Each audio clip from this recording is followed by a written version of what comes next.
السلام علیکم ورحمۃ اللہ تعالی وبرکاتہ۔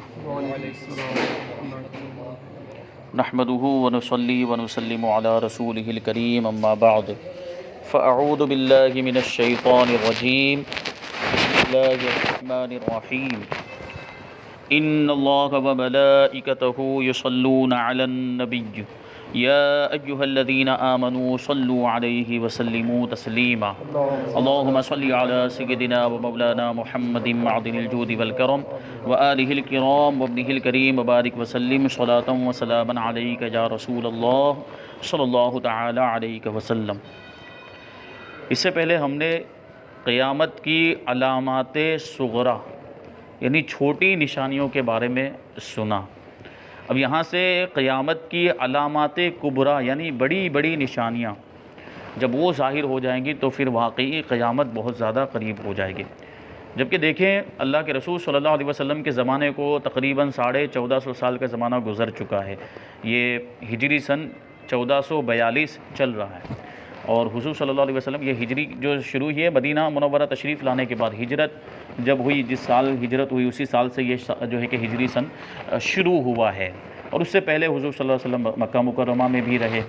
تو یہ پورا دیکھیں آپ تو حضور پاک صلی اللہ علیہ وسلم کو تقریباً 1450 سال آپ کے زمانے کو گزر چکے ہیں، اور اس زمانے میں قرآن پاک نازل ہوا تھا 23 سال کے ایک لمبے عرصے میں تھوڑا تھوڑا کر کے قرآن مجید نازل ہوا۔ ضرورت کے اعتبار سے واقعات جیسے جیسے پیش آتے رہے، جیسی جیسی ضرورت پیش آئی، حالات جیسے تھے، اس کے اعتبار سے 23 سال میں تھوڑا تھوڑا قرآن مجید نازل ہوا۔ اسی زمانے میں جب قرآن نازل ہو تو قرآن ہی کی آیت ہے سورہ قمر، اقتربت الساعۃ وانشق القمر۔ حضور کے زمانے میں یہ فرما دیا گیا کہ قیامت قریب آ گئی اور چاند 2 ٹکڑے ہو گیا۔ چاند 2 ٹکڑے ہوا کیسے؟ اللہ کے رسول صلی اللہ علیہ وسلم کا معجزہ، یعنی چاند کا 2 ٹکڑے ہو جانا بھی قیامت کی ایک نشانی ہے۔ اور یہ بھی فرما دیا گیا کہ اقتربت الساعہ، مطلب یہ کہ حضور کے زمانے میں ہی قیامت قریب آ چکی تھی۔ تو کیا مطلب ہوا؟ جبکہ اس کے بعد ابھی تک 1450 سال تقریباً گزر چکے ہیں، تو یہ قریب کیسے ہوا؟ تو قریب اس اعتبار سے فرمایا گیا کہ اس سے پہلے جو زمانہ گزرا، حضور صلی اللہ علیہ وسلم سے پہلے جو زمانہ گزرا اس کو دیکھیں، اور پھر بعد والا زمانہ دیکھیں، حضور کے بعد قیامت تک کا جو زمانہ ہے، اور پھر دونوں کا حساب لگائیں تو وہ زمانہ لمبا ہے جو حضور سے پہلے گزرا، ہزاروں سال گزرے ہیں وہ، تو وہ لمبا ہے، اور یہ جو زمانہ حضور کے بعد کا قیامت سے پہلے تک کا یہ کم ہے۔ تو اس اعتبار سے کہا گیا کہ قیامت قریب آ گئی، اور پھر اسی وقت سے نشانیاں ظاہر ہونی شروع ہو گئی، جو ہے کہ حضرت عثمان غنی کی شہادت کو بھی اس نشانی میں شمار کیا گیا ہے، اور جو صحابہ کرام کے درمیان جو مشاجرات ہوئے تھے ان کو بھی نشانیوں میں شمار کیا گیا، اور بہت ساری چیزیں ہیں جو وہ پھر اس کے بعد یہ سب نشانیاں ظاہر ہوتی رہی۔ اب بڑی بڑی نشانیوں کا بیان یہاں سے کرتے ہیں، ان میں نمبر 1 ہے دجال کا ظاہر ہونا۔ دجال یہ دجل سے بنا ہے، دجل کا معنی ہی ہوتا ہے دھوکہ دینا، فریب دینا، تو وہ دجال کا کام ہی یہ ہوگا، وہ دھوکہ دے گا، وہ اس وجہ سے اس کا نام دجال رکھا گیا۔ حضرت عیسیٰ علیہ السلام کا آسمان سے نزول فرمانا، آسمان سے اترنا۔ حضرت امام مہدی رضی اللہ تعالیٰ عنہ کا ظاہر ہونا۔ یاجوج و ماجوج کا خروج یعنی ان کا نکلنا۔ دھوئیں کا ظاہر ہونا۔ دابۃ الارض کا نکلنا۔ آفتاب کا یعنی سورج کا مغرب سے طلوع ہونا۔ ابھی جو سورج ہے وہ مشرق سے طلوع ہوتا ہے، یعنی پورب سے طلوع ہوتا ہے، اور قیامت سے پہلے ایک وقت وہ آئے گا کہ یہ مغرب سے طلوع ہوگا۔ یہ اس کی پوری تفصیل آگے آئے گی۔ مغرب سے طلوع ہوگا، درمیان تک آئے گا، پھر واپس چلا جائے گا مغرب ہی کی جانب۔ تو یہ قیامت کی بہت بڑی نشانی ہوگی۔ خوشبودار ٹھنڈی ہوا، یہ بھی قیامت کی ایک نشانی ہے۔ اب ان کی سب کی الگ الگ تفصیل بیان کریں گے۔ تو سب سے پہلے ہے دجال کا ظاہر ہونا۔ تو دجال ظاہر ہوگا تو 40 دن میں حرمین طیبین کے سوا تمام روئے زمین کا گشت کر لے گا، یعنی 40 دن کے اندر مکہ مکرمہ اور مدینہ منورہ کو چھوڑ کر پوری زمین میں گھومے گا، وہ پوری زمین کا وہ چکر لگائے گا۔ اور یہ جو 40 دن ہوں گے ان کی کیفیت کیا ہوگی کہ 40 دن میں پہلا دن 1 سال بھر کے برابر ہوگا، اور دوسرا دن مہینے بھر کے برابر ہوگا، تیسرا دن ہفتے کے برابر ہوگا اور باقی دن 24 گھنٹے کے ہوں گے، اور وہ بہت ہی تیزی کے ساتھ سیر کرے گا، یعنی چلے گا، سفر کرے گا، جیسے بادل جس کو ہوا اڑاتی ہو، یعنی بادل کتنا ہلکا پھلکا ہوتا ہے، ہوا اس کو جہاں چاہتی ہے لے جاتی ہے، بادل ایسے چلتے ہوئے ہمیں دکھتے ہیں تو یہاں سے لگتا ہے کہ آہستہ چل رہے ہیں، لیکن اگر وہاں جا کر دیکھا جائے جہاں بادل موجود ہیں تو بڑی تیز رفتاری کے ساتھ وہ چلتے ہیں۔ تو اس طریقے سے یہ جو دجال ہوگا یہ زمین کے اندر سفر کرے گا، اور 40 دن کے اندر آپ سوچیں پوری روئے زمین کتنی بڑی دنیا ہے، یہ پوری دنیا کی وہ سیر کر لے گا، پوری دنیا میں وہ سفر کر لے گا، ہر جگہ پہنچے گا وہ۔ تو اس کا فتنہ بہت ہی شدید ہوگا، اس کا جو فتنہ ہوگا بہت ہی سخت ہوگا، لوگ اس کے جال میں پھنس جائیں گے، اور ایک باغ اور ایک آگ اس کے ہمراہ ہوں گی۔ ایک باغ ہوگا اور ایک ہاتھ میں اس کے باغ ہوگا، باغیچہ، اور دوسرے ہاتھ میں آگ ہوگی، جن کا نام جنت اور دوزخ رکھے گا، یعنی باغ کا نام وہ جنت رکھے گا اور آگ کا نام دوزخ رکھے گا، جہنم، اور جہاں جائے گا یہ بھی جائیں گے، یعنی اپنے ساتھ میں وہ دونوں چیزوں کو لے کر جائے گا، وہ اس کے اعتبار سے جنت اور دوزخ ہوگی، ورنہ حقیقت میں اس کی جو جنت ہے وہ جہنم ہے، اور حقیقت میں اس کی جو دوزخ ہے وہ حقیقت میں جنت ہے۔ اس کے بارے میں بتائیں گے کہ جو اس کے ماننے والے ہوں گے، جو اس پر ایمان لائیں گے، اس کو اپنی جنت میں ڈالے گا، اور وہ حقیقت میں جہنم میں چلے جائیں گے، جو اللہ کی بنائی ہوئی جہنم ہے، اور جو اس کو نہیں مانے گے اس کو اپنی دوزخ میں ڈالے گا، اس کا جو انکار کر دیں گے اور وہ اپنی دوزخ میں ڈالے گا، لیکن حقیقت میں وہ اللہ کی بنائی ہوئی جنت میں چلے جائیں گے۔ تو یہ دونوں چیزیں وہ اپنے اعتبار سے جو اس کی جنت جو دھوکے ہوں گے وہ، مگر وہ جو دیکھنے میں جنت معلوم ہوگی وہ حقیقتاً آگ ہوگی، اور جو جہنم دکھائی دے گی وہ آرام کی جگہ ہوگی، ٹھیک ہے۔ جو اس پر وہ خدائی کا دعویٰ کر دے گا، اپنے آپ کو خدا کہے گا، جو اس پر ایمان لائے گا اسے اپنی جنت میں ڈالے گا، اور جو انکار کرے گا اسے جہنم میں ڈال دے گا، اور وہ جس طریقے سے جس کو وہ اپنی جنت میں ڈالے گا وہ اللہ کو کی بنائے ہوئے جہنم میں پہنچ جائے گا۔ اور مردے جلائے گا، یعنی مردے بھی زندہ کر دے گا، زمین کو حکم دے گا وہ سبزے اگائے گی، اگر کوئی بنجر زمین ہوگی اس کو حکم دے گا تو اس میں سبزے اگ جائیں گے، گھاس اگ جائیں گے، کھیتیاں اگ جائیں گے، یہ سب ہوگا، اور آسمان سے پانی برسائے گا، آسمان کی طرف اشارہ کرے گا تو پانی برسنے لگے گا، بارش ہونے لگے گی، اور لوگوں کے جانور لمبے چوڑے خوب تیار اور دودھ والے ہو جائیں گے، اگر پتلے دبلے کمزور ہوں گے جانور تو وہ موٹے ہو جائیں گے، تر و تازہ ہو جائیں گے، دودھ نہیں ہوگا تو دودھ آ جائے گا ان کے تھنوں میں، اور ویرانے میں جائے گا تو وہاں کے دفینے شہد کی مکھیوں کی طرح دل کے دل، گروہ کے گروہ اس کے ہمراہ چلیں گے۔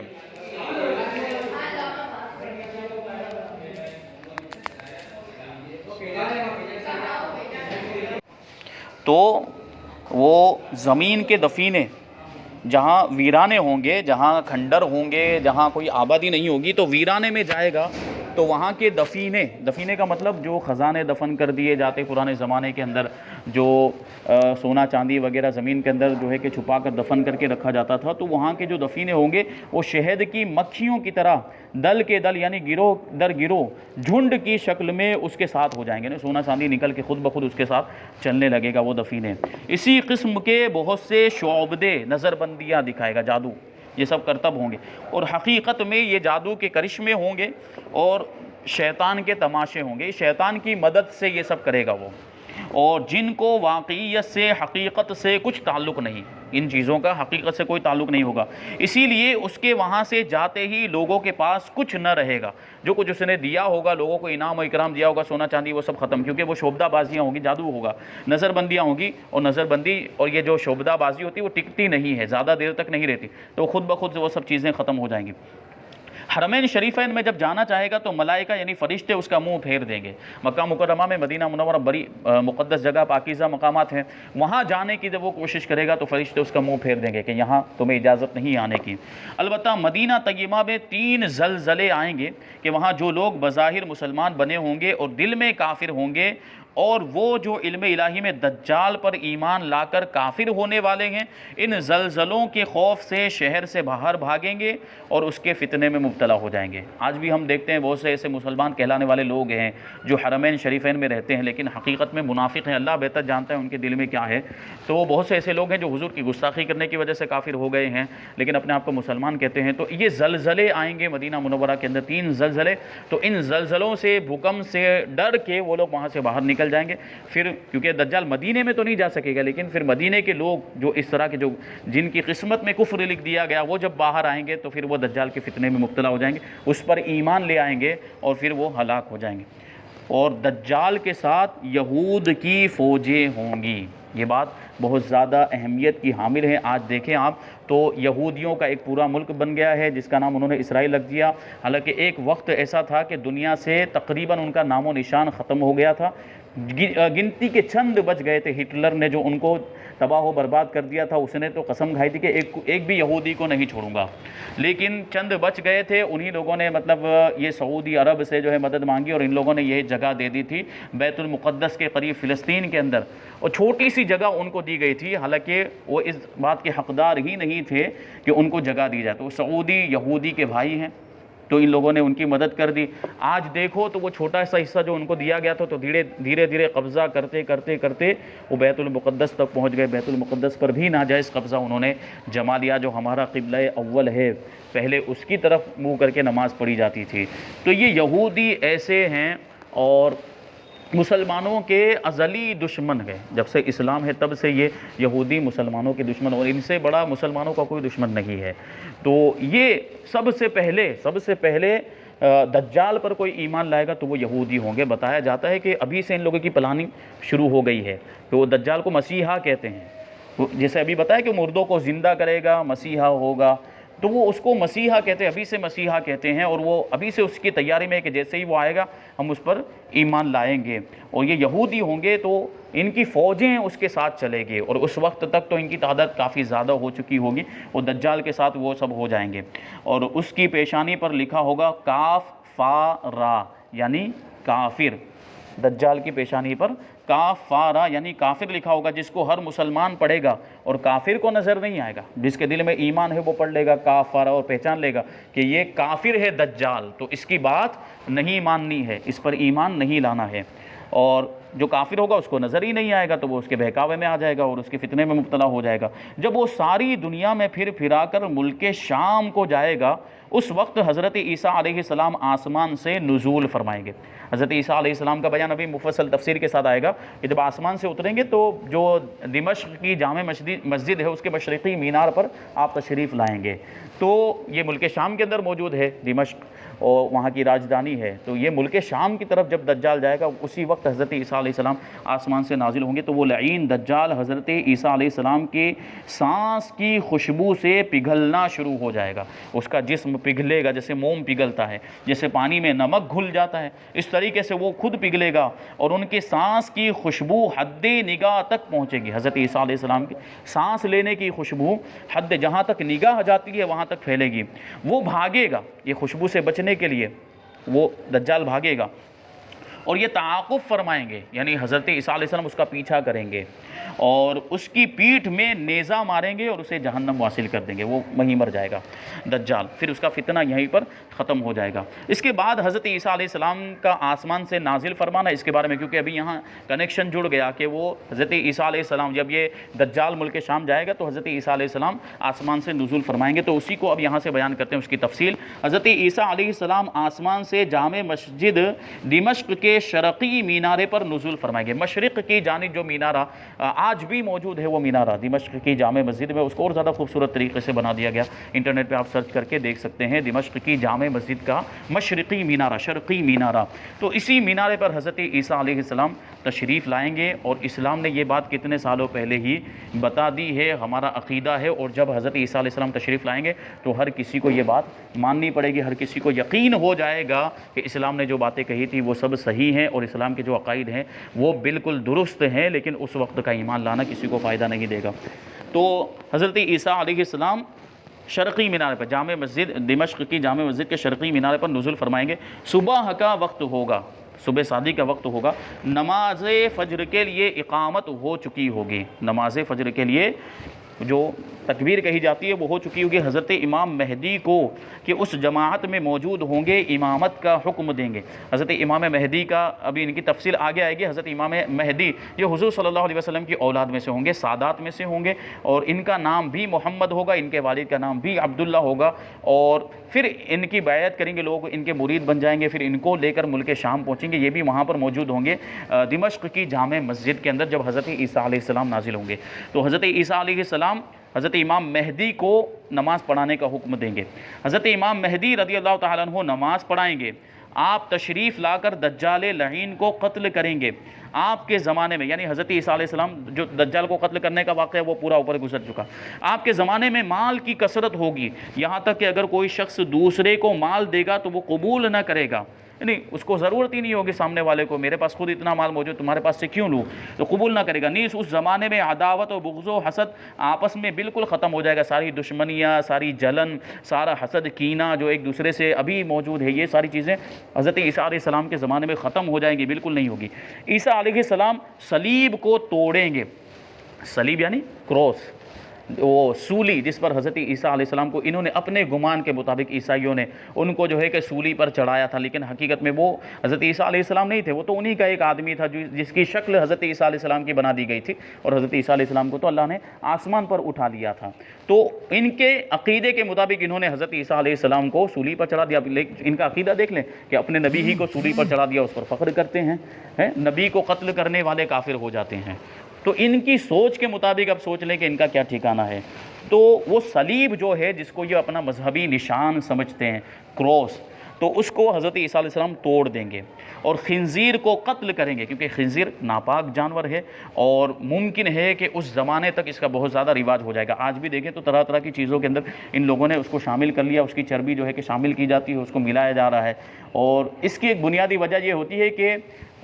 چیزوں کو سڑنے سے بچانے کے لیے یہ سب کام کیے جاتے ہیں، جیسے الکوہل ڈالا جاتا ہے، اور یہ چیزیں پہلے سے سڑی ہوئی ہیں، پہلے سے ناپاک ہیں، تو جو سڑی ہوئی چیزیں اور زیادہ کیا سڑے گی، تو اس لیے دوسری چیزوں کے اندر اس کو ڈال دیا جاتا ہے، دوسری چیز کے اندر الکوہل ڈال دیا جاتا ہے تاکہ اس کی ویلیڈیٹی بڑھ جائے، اس کا وہ جو ہے کہ ٹائمنگ جو ہے وہ بڑھ جائے، زیادہ ٹائم تک وہ چلے۔ تو یہ اس جو ہے کہ ان کا یہ جو کانسیپٹ ہے اس کے حساب سے وہ لوگ یہ کام کرتے ہیں۔ تو خنزیر ہو سکتا ہے اس زمانے میں اور زیادہ اس کا رواج ہو جائے، اور زیادہ کھانے پینے میں شامل کر لیں لوگ، تو یہ چیزیں، اور مسلمانوں کے ایمان کو کمزور کرنے کے لیے بھی لکھ کرتے ہیں، وہ تو خود کافر ہی ہیں، ان کا تو ایمان سے کوئی تعلق ہی نہیں ہے، تو وہ کھائیں تو ان کو کوئی فرق نہیں پڑتا ہے، لیکن ہم کھائیں تو چونکہ حرام ہے ہمارے مذہب میں، اسلام میں، تو اس کی وجہ سے، حرام کھانے کی وجہ سے ہمارے ایمان میں کمزوری آئے گی، تو اس وجہ سے ٹارگٹ مسلمان ہیں، ان کے جو ٹارگٹ ہیں وہ مسلمان ہے کہ کسی طریقے سے یہ چیزیں ان کے کھانوں میں شامل کی جائے۔ اسی وجہ سے ضرورت اس بات کی ہے کہ باہر کی چیزیں کم سے کم کھائی جائیں، اور جو نیچرل چیزیں ہیں، جو فطری چیزیں ہیں، ان کو زیادہ سے زیادہ استعمال کیا جائے، جبکہ اس کو بھی بگاڑنے کی کوشش کی جا رہی ہے۔ آج دیکھیں آپ تو پھلوں کے اندر انجیکشن لگائے جا رہے ہیں، فروٹ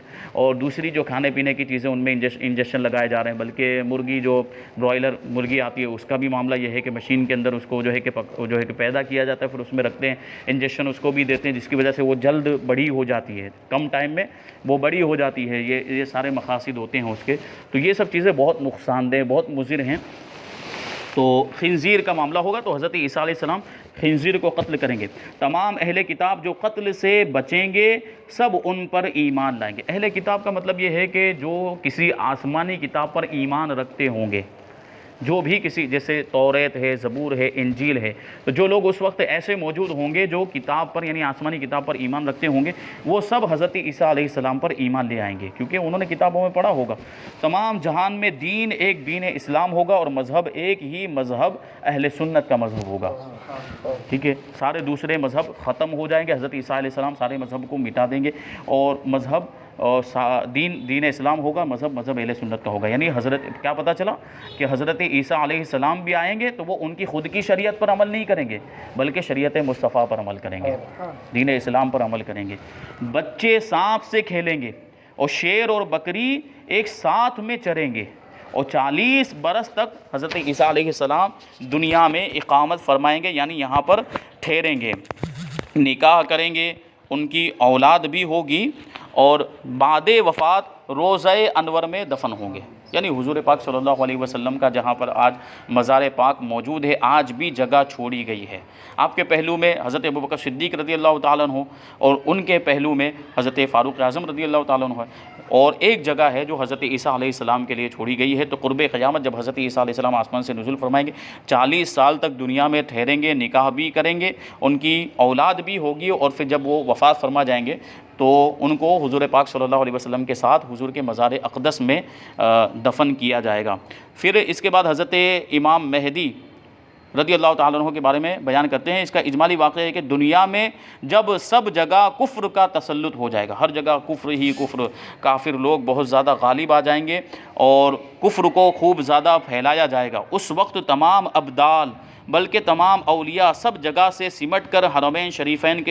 کو ہجرت کر جائیں گے۔ دنیا کے اندر ہر علاقے کے اندر ایک ابدال ہوتا ہے، یعنی اللہ کے ولیوں کی ایک قسم ہے جو اس علاقے کی ساری ذمہ داری لیتے ہیں اور اس علاقے کے سارے معاملات کو دیکھتے ہیں۔ یہ اللہ کے ولیوں کو ایسی ذمہ داری سونپی جاتی ہے، لیکن یہ آخری زمانے کے اندر جو ابدال بھی ہوں گے بلکہ دوسرے اولیاء کرام ہوں گے، سب ہجرت کر کے حرمین شریفین پہنچ جائیں گے، مکہ مکرمہ اور مدینہ منورہ پہنچ جائیں گے، اور صرف وہیں اسلام ہوگا اور ساری زمین کفرستان بن جائے گی، پوری دنیا میں سب کافر ہو جائیں گے، اور صرف مدینہ منورہ میں اسلام ہوگا اور مکہ مکرمہ میں اسلام ہوگا۔ رمضان شریف کا مہینہ ہوگا، ابدال طواف کعبہ میں مصروف ہوں گے اور حضرت امام مہدی بھی وہاں ہوں گے، اولیاء انہیں پہچانیں گے، ان کی نشانیوں سے جو ان کو بتائی گئی ہے حضرت امام مہدی کو اولیاء کرام پہچان لیں گے اور ان سے بیعت کی درخواست کریں گے کہ ہم سے بیعت لے لیجئے۔ وہ انکار کریں گے عاجزی کے طور پر، انکساری کے طور پر کہ میں اس لائق نہیں، تو دفعتاً غیب سے ایک آواز آئے گی، ھذا خلیفۃ اللہ المہدی فاسمعوا لہ واطیعوہ، یہ اللہ تعالیٰ کا خلیفہ مہدی ہے، اس کی بات سنو اور اس کا حکم مانو۔ تو اس طریقے سے پھر وہ بیعت لیں گے، تو تمام لوگ ان کے دست مبارک پر بیعت کریں گے، وہاں سے سب کو اپنے ساتھ لے کر حضرت امام مہدی ملک شام کو تشریف لے جائیں گے۔ پھر وہ حضرت عیسیٰ علیہ السلام والا واقعہ پیش آئے گا۔ پھر اس کے بعد یاجوج ماجوج کا تذکرہ تفصیل کے ساتھ آئے گا، پھر دھوئیں کا، دابۃ الارض کا، سورج کا مغرب سے طلوع ہونا، وہ ساری چیزیں انشاءاللہ تبارک و تعالی ہم آگے سماعت کریں گے۔ اللہ تبارک و تعالی ہم سب کو عمل کی توفیق عطا فرمائے۔ وما علینا الا البلاغ۔ السلام علیکم۔